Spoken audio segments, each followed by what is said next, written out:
Political rallies. Politics in Lincoln's day was a heady mixture of civic duty and community entertainment.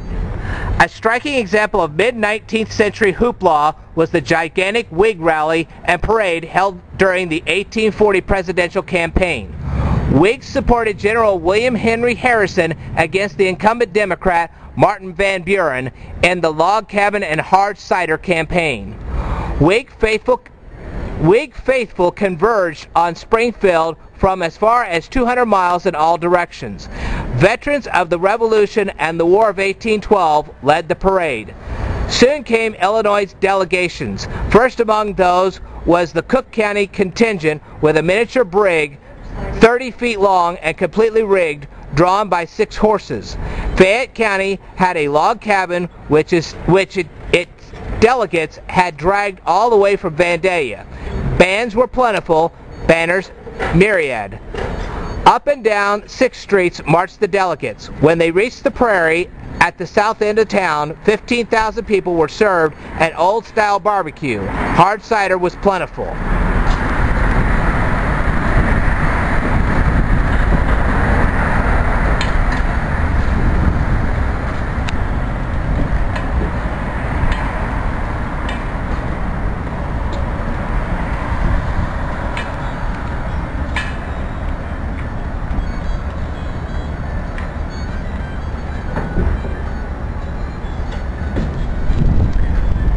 Whigs parading in the 1840 hard cider campaign. The sign on the keg of cider says, "Van drinks wine, but old Tippecanoe drinks hard cider."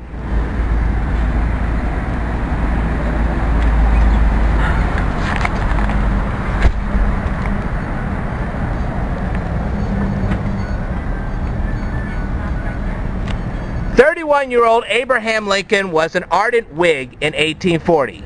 An eyewitness observed him in these proceedings. Mr. Lincoln stood in a wagon from which he addressed the mass of people that surrounded it.